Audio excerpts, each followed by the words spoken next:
Quando eu contei, né, uma história da minha infância, muita gente deu risada, teve gente que veio me cheirar depois do culto, né, para ver se eu estava falando a verdade, né? Porque eu contei que quando eu era criança eu tinha medo de tomar banho, né? Porque no banheiro de casa era uma casa muito simples, de madeira, e tinha uns buracos assim no chão, sabe? A madeira vai apodrecendo, faz aqueles buraquinhos próximo onde seria o rodapé, e aquele buraco eu via o escuro lá fora, e lá fora era assim, aquelas casas antigas, né? Aqueles terrenos enormes, tinha um galinheiro no fundo de casa, tinha goiabeira, tinha um monte de coisa, e eu via aquele buraco escuro, e algum dos meus queridos irmãos mais velhos, porque irmão mais velho serve para isso, né? Para falar mentira para o irmão mais novo, né?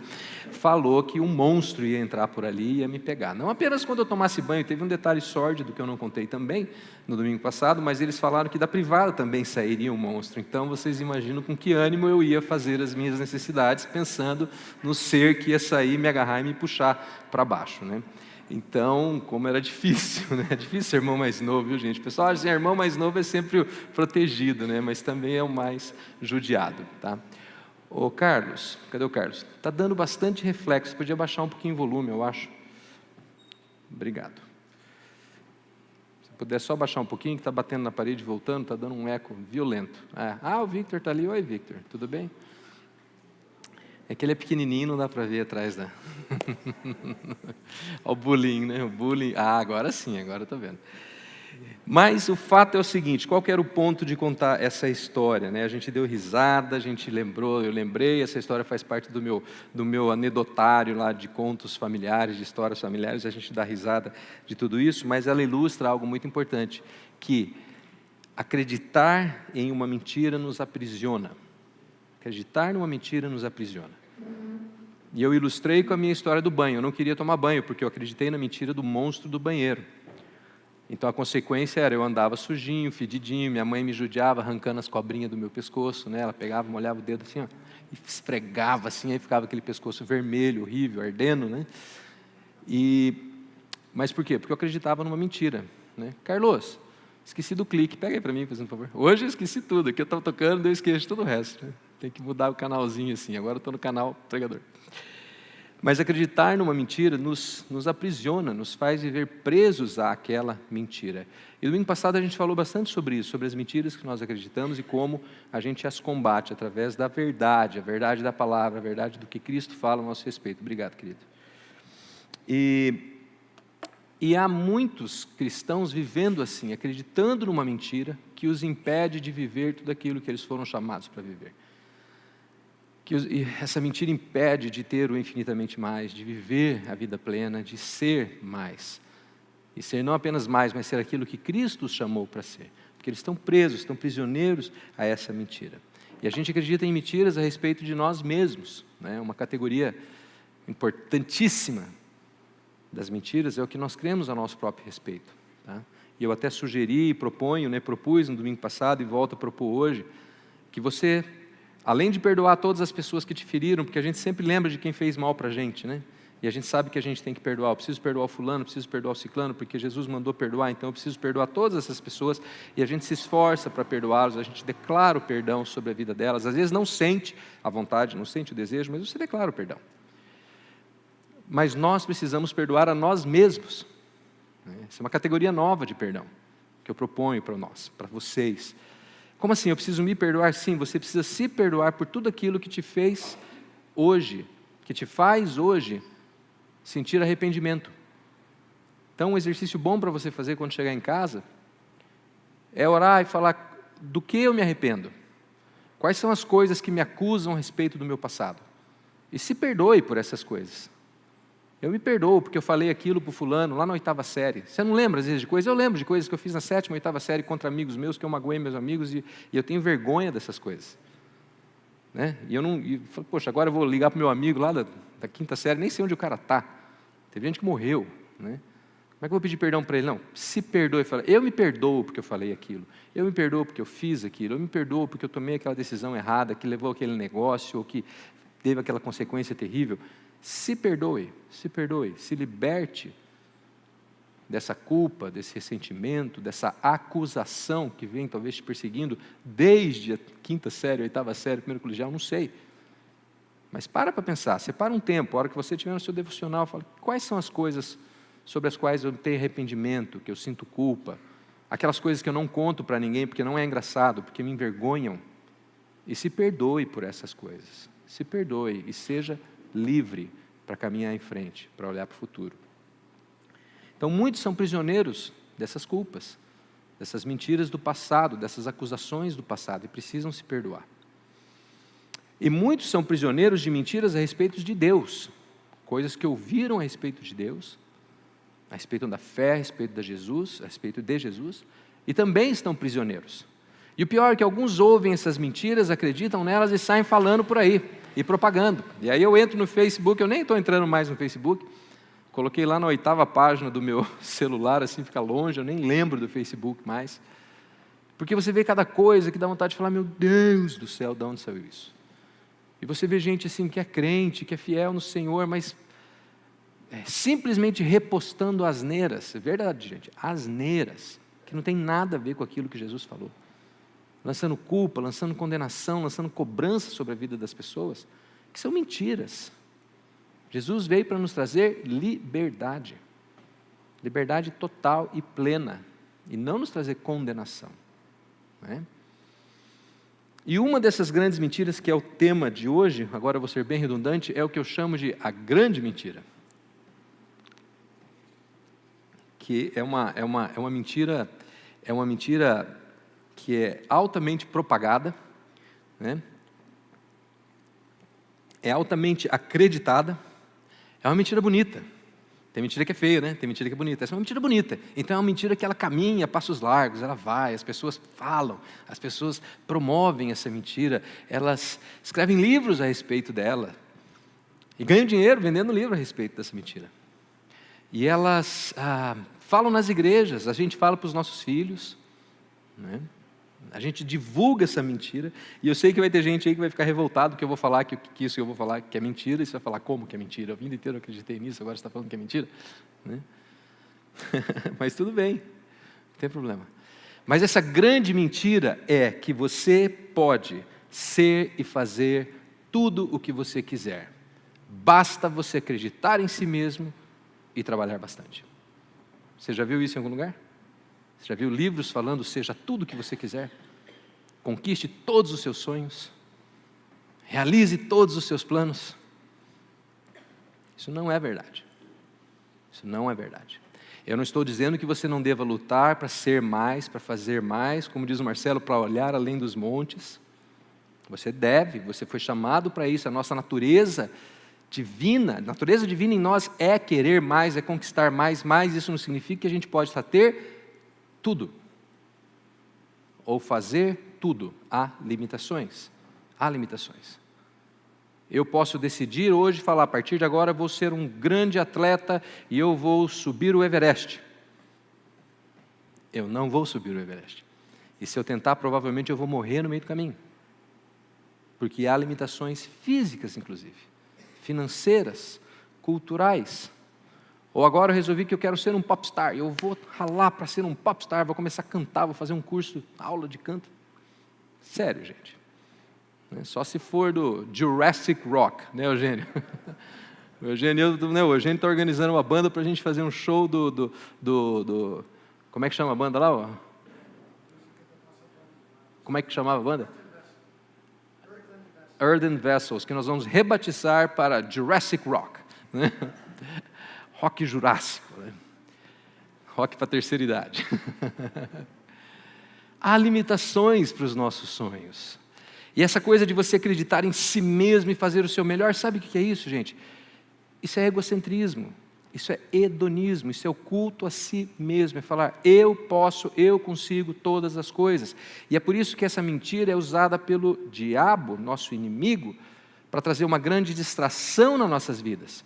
Porque enquanto você está lutando para conquistar aquilo que você acredita ser o melhor para você e aquilo que você quer, e você está olhando para os seus objetivos e para os seus sonhos, e minha vida está focada em mim mesmo e eu estou esquecendo e deixando de ver tudo aquilo que Deus tem para me oferecer, além disso que eu estou olhando.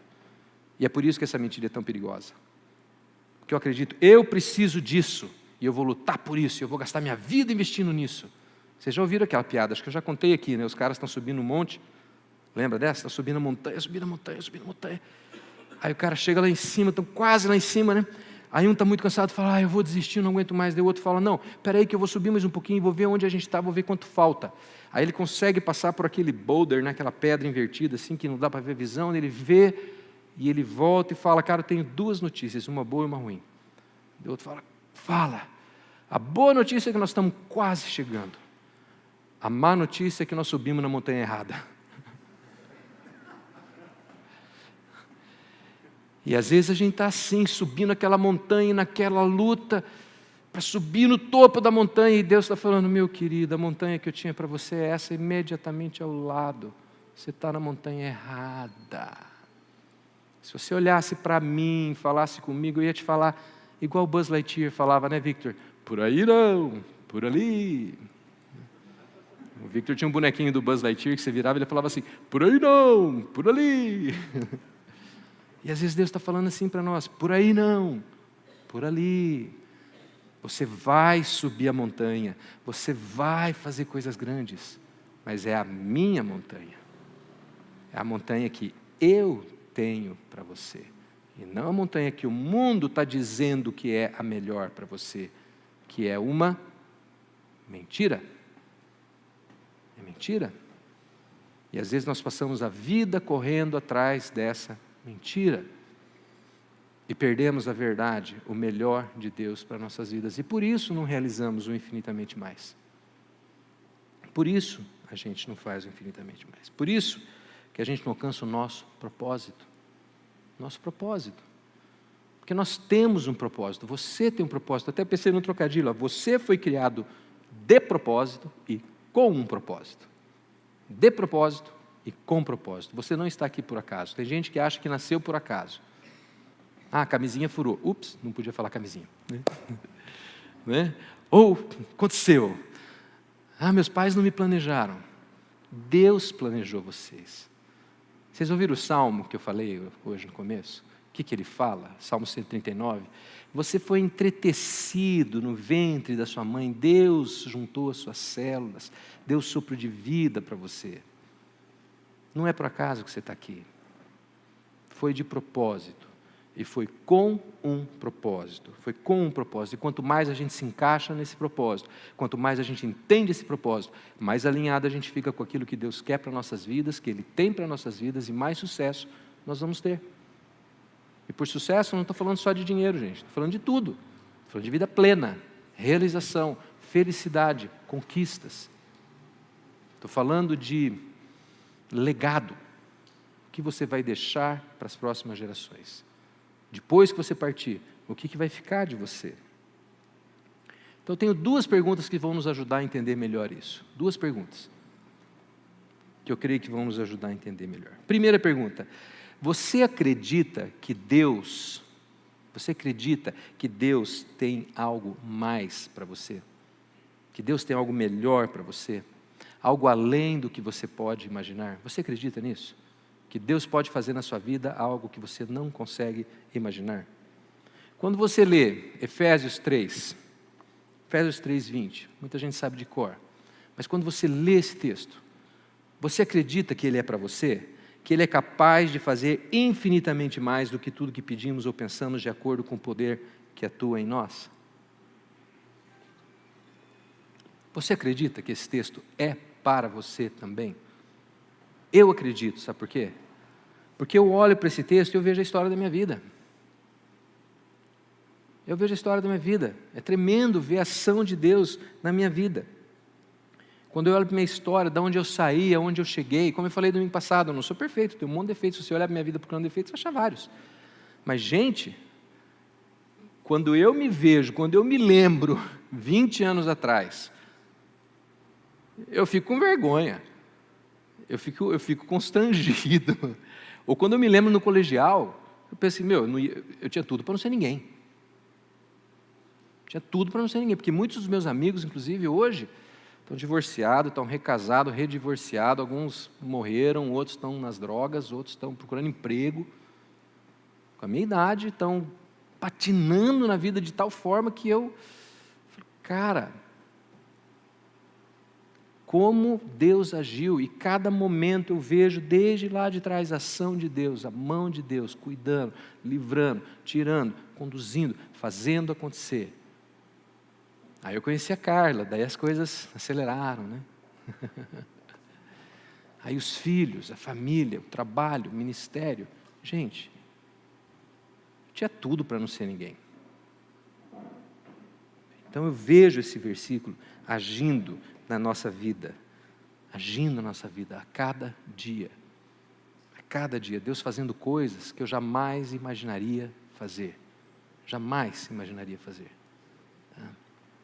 E mais para frente eu vou falar por que muitas dessas coisas acontecem. E elas podem acontecer na vida de vocês também. Mas talvez nesse momento você fique meio cabreiro e fale assim, bom para você, tá bom, tua vida está legal, mas a minha está uma meleca. Minha vida está péssima. Talvez esse seja o seu caso. Talvez seja o caso de muitos aqui. Mas eu quero te falar duas coisas. Primeiro, que eu já passei por momentos muito difíceis.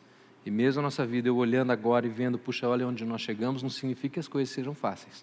Nós temos muitos desafios, muitas lutas. Outro dia eu brinquei com o Rafael Arruda, falei, Rafa, vamos abrir um açougue de leão, porque a gente mata um por dia, né? Um açougue de carne de leão, né? Que é todo dia matando um leão. Todo dia tem uma luta, todo dia tem uma batalha. Então, isso faz parte da nossa vida. Jesus não prometeu um passeio no parque. Ele prometeu aflições. No mundo tereis aflições. Então, faz parte. A ingenuidade nossa achar que ia ser tranquilo, de boinha, né? Essa primeira coisa, a gente passa por lutas. Segunda coisa, a boa notícia. Talvez hoje você esteja naquele que Davi fala, o vale da sombra da morte, né? Talvez você esteja passando por um deserto, um momento difícil, mas você precisa saber que Deus está do seu lado. Deus está do seu lado. E se você continuar firme, Ele transforma o seu choro, a sua tristeza em alegria. Eu gosto muito desse salmo, porque eu acho interessante que ele fala assim, aqueles que semeiam com lágrimas, com cântico de alegria, colherão. Quer dizer, aqueles que continuam caminhando, aqueles que continuam trabalhando, não é aquele que para chorar. Ele não está falando assim, aquele que se esconde na caverna e fica lá chorando, ou aquele que desiste e fica lá chorando, aquele que abre mão de tudo, fala, acaba a vida, e eu não quero mais nada, porque eu não consigo nada, e fica se lamentando, e Deus vai agir. Não, ele fala, aqueles que semeiam. Talvez hoje seu momento seja de lágrimas, não, mas não pare de semear, não pare de caminhar, não pare de lutar.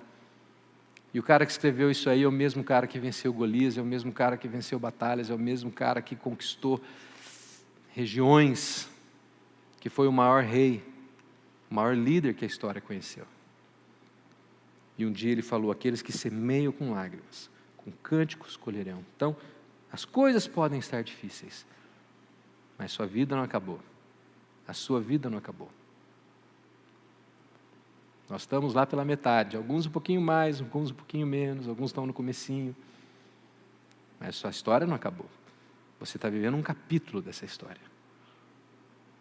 O final dela pode ser magnífico, pode ser maravilhoso. Então, mesmo que hoje haja choro, você pode ter um final feliz. Você pode ter uma história feliz. Bom, vamos voltar para a nossa história de Davi. Nós estamos usando Davi como roteiro, né, para esse passeio nosso, né? Hoje a gente vai ver quando Samuel unge Davi, rei de Israel. E é um momento muito interessante, porque Jessé, o pai de Davi, tinha vários filhos. Samuel chega lá e fala, eu vim ungir um filho seu, mande trazer os filhos. E Jessé chama os filhos, todos, menos Davi. Davi está lá no pasto cuidando das ovelhinhas, deixa ele lá. É o mais novinho, é um menino, garoto, meninão. Certamente ele vai ungir, né, meus filhos mais velhos, fortes, guerreiros. E ele traz os filhos e, encurtando a história, Samuel olha um por um e Samuel quer ungir um, Deus fala, não é esse aí não, segura a onda, né? E Samuel vai segurando, Samuel fica confuso, fala assim, peraí, não é nenhum, não tem mais nenhum filho não? Aí Jessé fala, tem, mas é o Davi. É o Davi. Davi é desprezado, né? Davi está lá largado. E às vezes a gente sente assim conosco, não é? que você foi desprezado, que você foi deixado de lado, você não foi escolhido. Você vê algo acontecendo com alguém, alguém sendo promovido, alguém se casando, alguém num relacionamento bacana, alguém ganhando um prêmio, alguém trocando de carro. E você fala, puxa vida, de novo, não fui eu. De novo, não fui escolhido. De novo, vai alguém no meu lugar. O que a gente precisa lembrar nessa hora é que Deus está sempre agindo.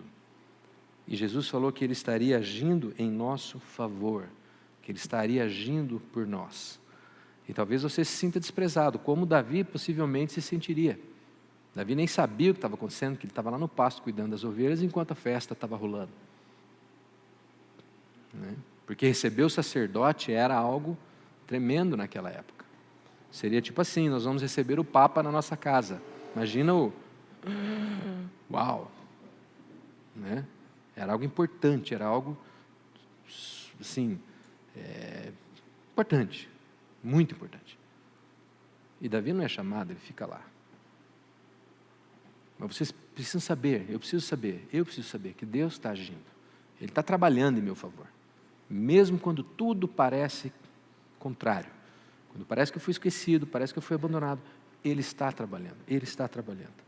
Aí finalmente Davi é chamado para a festa. E eu imagino a cara dos irmãos quando ele chega fedendo ovelha, talvez com os pés sujos de lama, cocô de ovelha, fedidão, porque já expliquei para vocês, o pastor de ovelha ele ficava literalmente morando com as ovelhas lá no pasto, ele não vinha para casa todo dia, ele ficava lá com elas, se elas fossem dormir no pasto, fosse muito longe, porque às vezes tinha que ir muito longe procurando comida, ele ia ficar com elas lá. Então o cara chegava naquele estado, Daí Davi chega, e olha só o que acontece. Jessé mandou chamá-lo, ele veio, ele era ruivo, de belos olhos e boa aparência, bonitão, e o Senhor disse a Samuel, é esse. Levante-se e unjam. Samuel pegou o chifre cheio de óleo e ungiu na presença de seus irmãos, que ficaram todos com inveja, diga-se de passagem. E, a partir daquele dia, o Espírito do Senhor apoderou-se de Davi. E Davi tornou-se ungido do Senhor, cheio do Espírito de Deus. E essa unção significava a escolha de Deus para a realização de algo especial. No caso de Davi, governar Israel. E a gente vê na Bíblia Deus fazendo isso inúmeras vezes, escolhendo homens, trazendo, falando, eu te escolhi. E Deus não fala assim, eu te escolhi, agora vai e faça o que você quiser. Você nunca vai ver isso na Bíblia. Você vai ver sempre Deus falando, eu te escolhi, agora faça isso, faça aquilo. E nunca é pouca coisa, gente, nunca é pouca coisa. Sempre são coisas grandes. Deus nos escolhe, Deus nos envia, Deus nos capacita a realizar coisas grandes. E tudo começa com a unção. Tudo começa com a escolha. Davi foi ungido, como Noé, Abraão, Gideão, Pedro, Paulo e tantos outros foram ungidos, foram chamados depois. Aí você fala, bom, eu não fui ungido, então eu estou de boa. Então eu não preciso me preocupar porque Deus não me ungiu, o sacerdote não veio, o Papa não apareceu. Então eu tenho uma boa notícia e uma má notícia para você. Ou uma má e uma boa, ou duas boas, não sei, ou só uma boa. Mas a notícia, seja ela boa ou má, dependendo da sua interpretação e das suas intenções, é que todos nós que recebemos a Jesus, fomos ungidos. Fomos ungidos. Olha só o que Paulo diz, quando vocês ouviram e creram na palavra da verdade, o evangelho que os salvou, vocês ouviram? Sim? Vocês ouviram a palavra? Todo mundo aqui ouviu a palavra? Vocês creram? Vocês foram salvos? Todos são salvos. Alguém tem dúvida de salvação? Se tiver dúvida, depois a gente ora para resolver essa parada. Mas se você ouviu, você creu, você declarou, você está salvo. Olha só o que aconteceu com você. Você foi selado em Cristo com o Espírito Santo da promessa. No Velho Testamento era a unção com óleo que trazia o Espírito Santo. A partir de Jesus é crer em Jesus que traz o Espírito Santo. A partir do momento que você recebeu a Jesus, você creu, você tem Jesus, você tem o Espírito Santo. Foi a promessa que Ele fez, eu enviarei o Consolador, que os apresentará ao Pai. É o Espírito Santo da promessa. Você tem Jesus, você está ungido.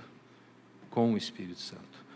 E é o Espírito Santo que nos capacita a realizar coisas grandes para Deus, o infinitamente mais, as coisas maiores ainda.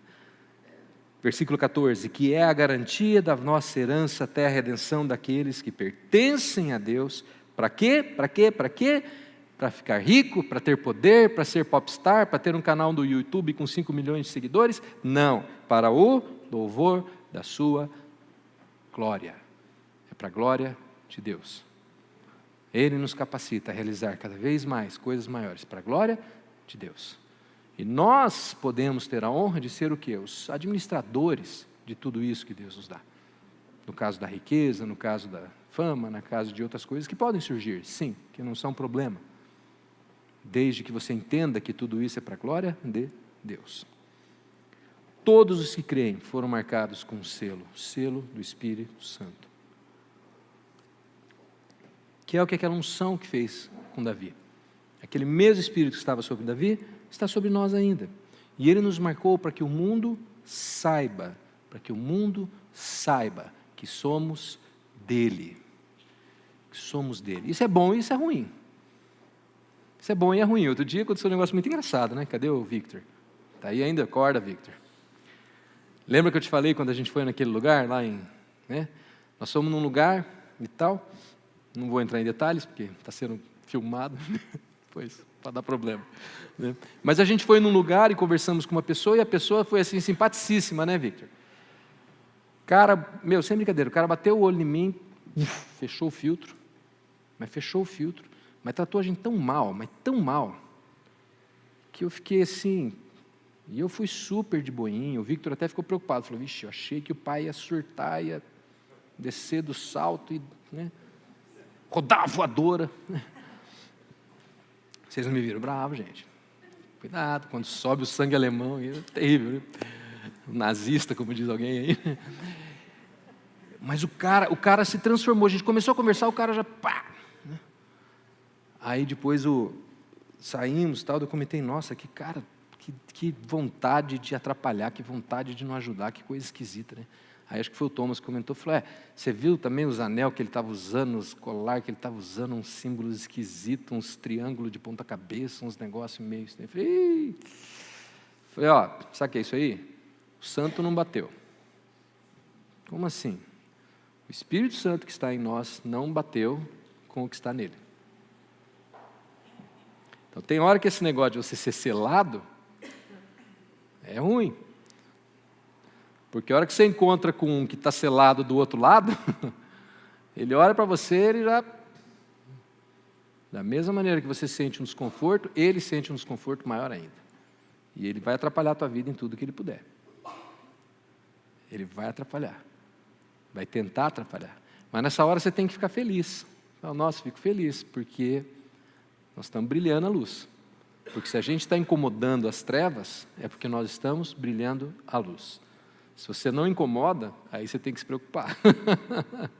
Se você entra em qualquer lugar, fala com qualquer pessoa, e ninguém se incomoda com a presença do Espírito Santo na tua vida, aí você tem que se preocupar. Fala, puxa vida, o Espírito Santo em mim está meio fraquinho, eu preciso dar uma anabolizada nele, porque não estou fazendo diferença. Né? Então a gente tem que incomodar, no bom sentido. Tá? Bom, mas vamos lá. Aí vem a grande pergunta, então. O que é, afinal de contas, que Deus quer de mim? Então, você está falando ali que eu tenho que ter um propósito, que eu fui chamado para algo maior, que eu fui selado pelo Espírito Santo para fazer algo para Deus. O que é esse algo? Como que eu descubro o que é esse algo? E essa é a pergunta que todo mundo faz, todo mundo quer saber, e muitas vezes eu faço também, Senhor, é isso mesmo? E há livros escritos a esse respeito, e você pode orar, falar, vai lá, ora, jejua, busca no Senhor, medita, tudo isso ajuda, mas há alguns sinais muito fáceis de entender, muito claros, que podem nos ajudar a compreender o nosso propósito, o nosso chamado. Primeiro sinal, quais são as oportunidades e talentos que Deus pôs na sua vida? Quais são as portas que estão se abrindo para você? Quais são os talentos que você tem? O que você faz de melhor? Como você usa os seus talentos nessas oportunidades? Para alavancar aquilo que Deus tem para você. Lá em Efésios, Paulo diz que a gente tem que fazer o melhor uso possível das nossas oportunidades. Ele fala assim, tenha cuidado com a maneira com que vocês vivem, que não sejam como insensatos, fazendo bobeira o tempo todo, mas como sábios, aproveitando ao máximo cada oportunidade. Você viu uma oportunidade, você tem que agarrar essa oportunidade. Oportunidade do reino, tá, gente? Não estou falando bobeira, que a gente acha que é oportunidade. Nossa, baixou o preço da televisão, vou comprar mais uma. Isso não é oportunidade, tá bom? Se liga. Vocês estão entendendo o que eu estou falando, né? Tem uns caras que falam assim, não, comprei um... Pensa aí no que você quer comprar. Comprei um, né? Porque surgiu uma oportunidade. Ixi, eu já falei tanto isso. Você não engana ninguém, viu? Nem o cara do espelho. Davi nunca pediu para ser rei. Ele foi ungido rei. Né? Como a gente viu na semana passada, o pai dele não mandou ele para a escola de rei. Nem para ser treinado como soldado, nem nada. Ele ficou lá pastando, literalmente. Mas ele não perdeu as oportunidades. Ele não perdeu as oportunidades. Ele não usou o fato dele ter sido ungido como uma desculpa para não fazer o que precisava ser feito. Ouviu, Victor? Acorda aí. Quero que você preste atenção nessa parte. Tá? Ele passava pelas portas que Deus abria para ele. Não é que tem uns filhos que crescem ouvindo a mãe falar assim, ai, meu príncipe, meu príncipe, meu príncipe, daí acha que não precisa fazer mais nada, porque é príncipe, né? Entendeu? Né, Thomas? Já Davi foi ungido, mas a gente não vê ele tentando convencer as pessoas ou fazendo campanha, porque agora eu fui ungido rei, agora eu vou começar a mobilizar, vou fazer política, eu vou fazer isso, vou fazer aquilo, vou manipular, porque agora eu vou ser rei. Ele não faz nada disso. Ele continua obedecendo seu pai. Ele continua fazendo o que o pai dele manda. E ele permite que os seus dons venham à tona conforme ele aproveita as oportunidades e mostrem para todos que ele, de fato, foi chamado para ser rei. De fato. Né? Por exemplo, quando o pai dele manda ele levar a comida para os irmãos. Olha só, nessa ocasião, disse Jessé ao seu filho Davi, pegue uma arroba de grãos tostados e 10 pães e leve-os depressa a seus irmãos no acampamento. Em outras palavras, vai levar comida para os seus irmãos. Leve também esses 10 queijos ao comandante da unidade deles. Veja como estão os seus irmãos e traga-me alguma garantia de que estão bem. Quer dizer, eu quero saber se eles estão vivos. Eles estão com Saul e com todos os homens de Israel no vale de Elá, lutando contra os filisteus. Bom, Davi nessa hora podia falar assim, o quê? Eu, Davi, futuro rei de Israel, carregando pão, carregando queijo? Ô pai, manda um empregado fazer isso. Eles tinham empregados. Manda um empregado, por que eu, futuro rei, eu vou ficar aqui pensando no meu castelo, pensando no meu palácio, nas mulheres que eu vou ter, etc. Ele não podia fazer isso.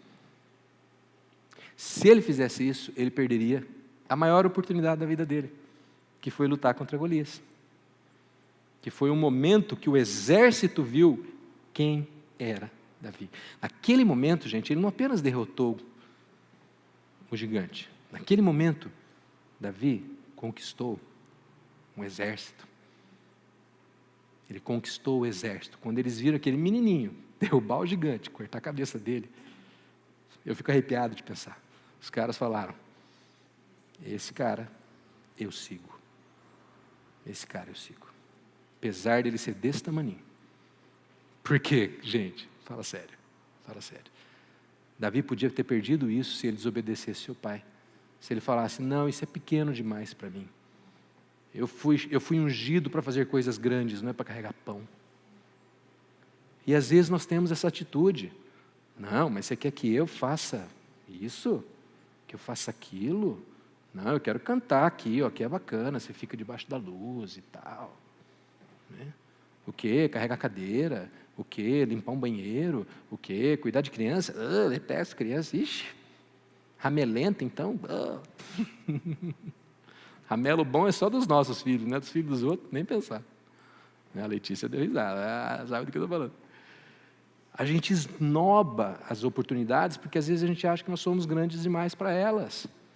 E por isso a gente abre mão de conquistar aquele exército, de conquistar aquela posição,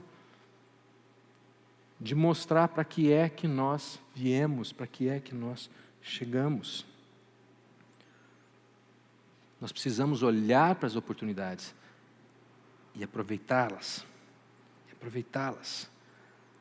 E se dispor a servir e fazer o que foi preciso. Eu tenho tanta história, não vou contar porque a hora está adiantada. Mas eu tenho tanta história, gente, tanta coisa que eu consegui fazer, de que eu recebi, porque eu me dispus a servir, fazer algo que precisava ser feito de graça, para alguém, para uma instituição, para uma igreja. Tanta coisa.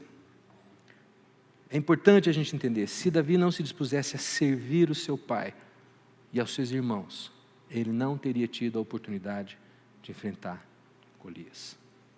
E aquele exército não ia saber quem ele era. Que ele não era apenas um menino ungido pelo sacerdote. Ele era, de fato, um rei no seu coração. Ele tinha a força de um rei, apesar de ele ter a idade de um garoto.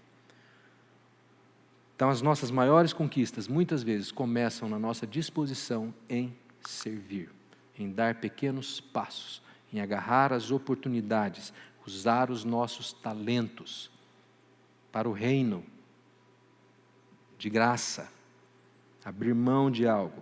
E as pessoas que querem começar grande, elas abrem mão de tudo isso. Elas perdem tudo isso. Segundo sinal, seus interesses. O que é que faz o seu coração arder? O que te dá vontade de lutar? Sabe, Davi, ele chega no acampamento, ele vê Golias desafiando os soldados e metendo a boca e falando um monte de coisa. E eu, de verdade, eu acho que a Bíblia, nesse ponto, ela é meio soft, porque eu não acho que o historiador escreveu o que Golias falava, porque eu acho que Golias era um pouco mais verborrágico do que aquilo que ele fala. Eu acho que ele era bem mais intenso nas suas ofensas, se é que vocês me entendem, né? E Davi reage da seguinte maneira, ele fala: quem é esse filisteu incircunciso, que naquela época esse incircunciso era tipo, quem é esse FDP, né, que está falando essas coisas? Quem esse cara pensa que é? E Davi fica indignado, porque ele está desafiando os exércitos de Deus. E ele tem essa indignação santa e ele quer brigar, ele quer ir para o fight, ele quer ir dando a voadora. Quem ele pensa que é? E ele fica obcecado em derrotar Golias, e ele fala: eu vou lutar contra esse cara. E a pergunta é: o que te faz sentir assim? Quais são as notícias que te faz sentir assim? Que te traz uma angústia, te traz um desgosto, você fala: alguém tem que fazer alguma coisa para resolver isso. Isso não pode ficar assim. Isso não está certo desse jeito. Isso precisa melhorar. Quais são as áreas que te fazem sentir assim? Você se sente assim porque você quer mudança nessas áreas. E aí eu tenho uma boa e uma má notícia de novo para você, dependendo de como você entender isso. Você se sente assim porque Deus quer que você faça parte dessa mudança.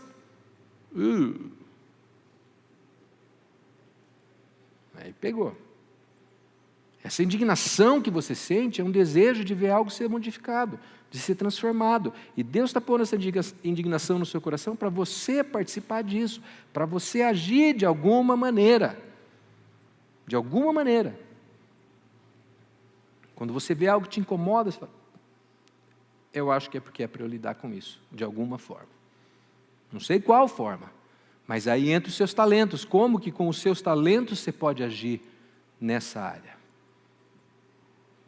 Como você pode usar os seus talentos nesse departamento, nesse setor? Isso tem tudo a ver com a sua missão, com aquilo que Deus está te chamando para fazer. Por último, terceiro sinal que mostra qual é o seu chamado, qual é aqui que é que Deus quer que você faça. A oposição, sim, oposição. As pessoas que se levantam contra você. As pessoas que vão contra você.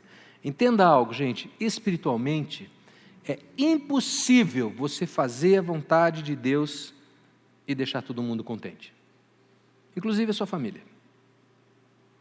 É impossível você cumprir o propósito de Deus para a sua vida e todo mundo ficar feliz, aplaudindo. Isso não vai acontecer. É ingenuidade. Ingenuidade. Cada mudança ministerial que nós tivemos, né, Carla? Cada uma delas. Cada mudança ministerial. Eu lembro claramente, cada vez que a gente assumiu um ministério novo, foi um caos. de pessoas se levantando contra nós, de pessoas nos acusando. Cada vez que a gente tem um projeto, que a gente quer fazer algo, pessoas se levantam com acusações, com puxões de tapete, com questionamentos, com mais, veja bem, e isso e aquilo. E você fica assim, poxa vida, você acha que vai ter o apoio, você acha que todo mundo vai ficar feliz. Não vai ser assim. E eu tenho uma notícia para você, não foi assim com o próprio Jesus. Jesus foi crucificado por aqueles que deveriam aclamá-lo. Por quê? Porque ele veio cumprir a vontade do Pai. E aí a gente acha que, eu vou cumprir a vontade do Pai e eu vou ser aclamado. Quem cumpre a vontade de Deus não é aclamado. Sofre oposição, sofre objeção. E Davi ficou inflamado com Golias, decidiu fazer algo. Veja como as pessoas reagiram. Eliabe, o irmão mais velho de Davi, lembra que não foi escolhido por Samuel. Ele fala para Davi, por que você veio aqui? Com quem que você deixou aquelas ovelhinhas, com aquelas poucas ovelhas no deserto? Ainda desfaz de Davi, fala assim, você é um pastorzinho de pouca ovelha ainda por cima. Pastorzinho, mequetrefe, com quem que você deixou aquelas ovelhinhas? O que você veio fazer aqui? Você é presunçoso, seu coração é mau, você veio aqui só para ver a batalha. O que é isso? É inveja. Davi quer fazer algo que ele não tem coragem de fazer. E as pessoas agem assim com a gente. Você quer fazer algo que elas não têm coragem de fazer, elas têm inveja e elas te atacam. Elas falam que você é arrogante, você é presunçoso. E aquilo que você está fazendo é pouco. Aquelas poucas ovelhinhas. O que você faz não tem valor. Você é presunçoso, você é arrogante. Você sonha grande demais. Você quer ir muito depressa. Para que tudo isso? São as coisas que a gente ouve. Vocês não ouvem essas coisas? A gente ouve essas coisas. Quando você está querendo cumprir aquilo que Deus chama de fazer. Depois Saul olha para Davi e fala assim, você não tem condições de lutar. Você é apenas um rapaz. Mas você não fez seminário, você não é missionário, você não é pastor, você não foi não sei o quê, você não é isso. Por que você quer fazer tudo isso? Imagina, bobagem. Coisa da sua cabeça. Já ouviram isso? Isso é coisa da sua cabeça. São as oposições à obra de Deus. Aquilo que Deus quer fazer. Só que Davi entende. Quer dizer, aí Davi vai para o campo da batalha. Aí na batalha, Golias, eu nem coloquei aí, mas Golias esculacha Davi, né? Fala, o que é, rapaz? Você vai lutar comigo com estilingue? Você está pensando o quê, né? Vou acabar com você. Golias esculacha. Mas de Golias a gente não espera diferente, porque Golias é o inimigo. Então quem você sabe que é o inimigo, você não espera nada diferente. O problema é a oposição da família, dos amigos, né, de quem está perto, que é o que Davi sofre antes. Essa é a pior. Do inimigo eu não escolho nada melhor. O inimigo ele vem para roubar, matar e destruir mesmo. Quer dizer, a gente sabe que ele é do mal. O problema são as pessoas do bem que vêm e não ajudam, né? Pior, puxa o teu tapete. Só que Davi sabe como lidar com isso. E Davi vai para o campo da batalha e olha só o que ele fala para o Golias. Nenhuma arma forjada contra... desculpa, pulei o texto. Vou pular, vou adiantar.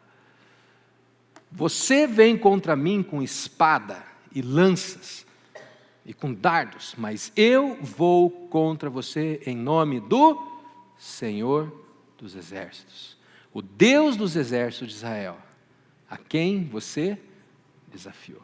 Davi sabe em nome de quem ele está lutando. Davi sabe em nome de quem ele está lutando. Davi sabe qual é o projeto que ele está defendendo e de quem é esse projeto. De quem é essa missão? E ele vai em nome do Senhor. Em nome do Senhor. E ele entra na luta. E ele fala, vocês podem falar o que quiser. Eu posso ser só um garoto. Eu posso até ser arrogante. Eu posso até ser um pastorzinho mequetrefe de meia dúzia de ovelhinhas no deserto. Mas eu sei em nome de quem eu estou lutando. Eu sei quem eu estou defendendo. E aí vem a grande pergunta. Por quem você tem lutado? Por quem você tem lutado? De quem são os projetos pelos quais você luta? Ontem o Flávio e eu batemos um papo, né, Flávio? Menoli. E a gente falando das pessoas que abrem mão de tudo, lutando para defender o orgulho, lutando para defender o ego, lutando para defender a mentira, né, que eu posso ter e fazer tudo o que eu quiser nessa vida. E acabam perdendo tudo na vida para conquistar um sonho que é efêmero, que é uma bobagem. Por quem você tem lutado? Por qual projeto você luta? Em nome de quem você luta? Do Senhor? Daquilo que Ele colocou no seu coração? Ou dos seus sonhos efêmeros? Dos seus desejos? Nós precisamos saber em nome de quem nós lutamos. Se for em nome do Senhor, vá em frente. Agora, se for por um sonho qualquer, por uma bobagem qualquer, é melhor repensar. Faça essa reflexão no seu devocional, para pensar, por o que eu tenho lutado? Isso é de Deus ou não? Isso é de Deus ou não? Porque as oposições virão, e na hora que elas vierem, eu preciso saber em nome de quem que eu luto. Se for em nome do Senhor, eu vou em frente e eu vou ter vitória. Agora, se não for em nome do Senhor, talvez as oposições estejam até corretas. Talvez você precise ouvir algumas dessas pessoas. E não entender conselho como oposição. Tá? Nem todo conselho é conselho e nem toda oposição é oposição. A gente tem que avaliar, tá bom? Não dá tempo de falar sobre isso hoje. Mas enfim, você acredita então que Deus tem para você mais do que você pode imaginar? Que foi a pergunta que eu comecei. Você acredita nisso? Deus tem para você mais do que você pode imaginar? Então avalie suas oportunidades, os seus talentos. Avalie. Quais são as oportunidades que Ele tem colocado para mim? Quais são os talentos que eu tenho? Por que o meu coração arde? O que me deixa indignado? O que me dá vontade de lutar? E quais são as oposições? E serão indicadores do seu chamado. São coisas que vão mostrar para que Deus está te chamando. E para encerrarmos, a segunda pergunta, essa é bem rapidinha, não se preocupe, não vou falar mais 40 minutos. Mas para a gente encerrar, uma pergunta retórica, tá? Mas para você pensar. Por que você se conforma com menos?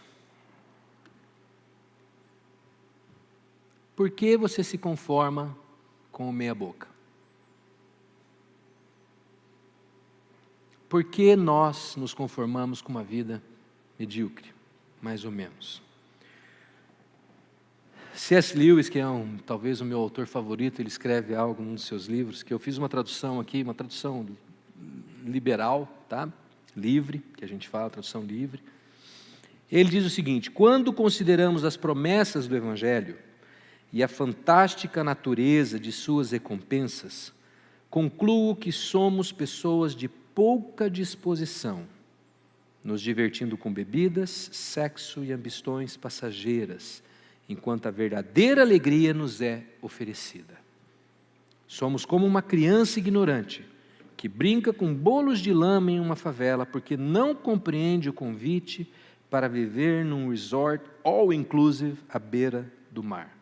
Nós nos contentamos com muito pouco. Em outras palavras, Deus tem uma vida plena, completa, profunda, cheia de realizações para nos oferecer. E a gente se conforma com uma vidinha meia boca, mequetrefe. No que você está conformado hoje? Quais são as áreas da sua vida que você percebe que você se acomodou e você parou de buscar, parou de lutar, parou de querer mais? Parou de querer mais. É hora da gente parar de dar desculpa, gente. Parar de se esconder atrás das coisas. Alguns falam assim, eu sou muito novo. Se é muito novo, desculpa aí. João Batista agiu na barriga da mãe dele. Bebezinho, não tinha nem nascido ainda. João Batista já estava mandando raio. Davi era um garoto. Samuel era um garoto. Não diga que é muito velho. Moisés foi chamado aos 80. Aos 80, gente. Noé, sabe quantos anos Noé tinha quando ele recebeu o chamado para construir a arca? Chutem aí, mais velho que Eugênio. Alguém sabe? 500 anos. Naquele tempo os homens viviam até 800, 900 anos. Né? Isso foi antes de começar a ser encurtada a vida do ser humano. No comecinho o ser humano vivia centenas de anos. Noé foi chamado aos 500. Então, viu? Viu, Pepe? Tem tempo ainda. Não tem nem 100, nem 50, nem 40. 40 já dei. Não fale que você é muito velho. Não culpe o seu passado. Esse é para todos agora. Olhem, falar igual o pastor Messias, fala assim, olhe na minha direção, olhe nos meus olhos. Não culpe o passado. Tem gente que fala assim, você não sabe o que eu fiz. Se você soubesse da minha história. Elias quis desistir, Jonas fugiu, Davi adulterou, teve gente que incestuou, que cometeu incesto. Tem umas coisas na Bíblia que até Deus duvida. Você fala, o que esses caras aprontaram? Pedro negou, Paulo tinha um hábitozinho ruim, viu, Marcelo? Sabe o que ele gostava de fazer? Matar cristão. Não culpe o seu passado. Domingo passado a gente viu, o passado está no passado. Perdoe-se, siga em frente. Seja liberto do passado. Pare de acreditar na mentira, que você pode ser qualquer coisa que você quiser. E escolha acreditar na verdade, que eu posso ser aquilo que Deus me preparou para ser. E posso sim ter um monte de coisa em volta disso, não tem problema nenhum. Posso ter o carro, a moto, o videogame, fazer a viagem, casar, ter filhos, eu posso fazer todas essas coisas, não tem problema nenhum. Mas eu quero, em primeiro lugar, cumprir o propósito de Deus para a minha vida, porque Ele sabe o que é melhor para mim, e eu não preciso ter medo do que Deus tem para mim. Eu não preciso ter esse medo. Você não está aqui por acaso, sua vida tem um propósito, você foi chamado. Você foi chamado. Davi poderia ter sido um pastor de ovelhas para o resto da vida dele. Ou talvez um músico, ele era bom músico também, ele era compositor, poeta, mas não, ele foi chamado para ser rei. Ele foi chamado para ser rei. E tudo isso começou no dia que ele deu um passo, que foi obedecer o pai dele. Esse foi o passo que Davi deu. Obedeceu, serviu. Qual é o passo que você precisa dar hoje? Qual será o passo? Nós vamos cantar uma canção. E eu vou falar para você nem cantar, nem cante. Fique com os olhos fechados. O pessoal do louvor vai ministrar. E eu queria que você refletisse qual é o passo que eu preciso dar na minha vida hoje. Nós vamos acabar um pouquinho atrasado, não tem problema. Mas reflita sobre isso. Qual é o passo que eu preciso dar? Deus tem algo muito maior para mim. Deus tem algo muito melhor. Ele tem um infinitamente mais para a minha vida.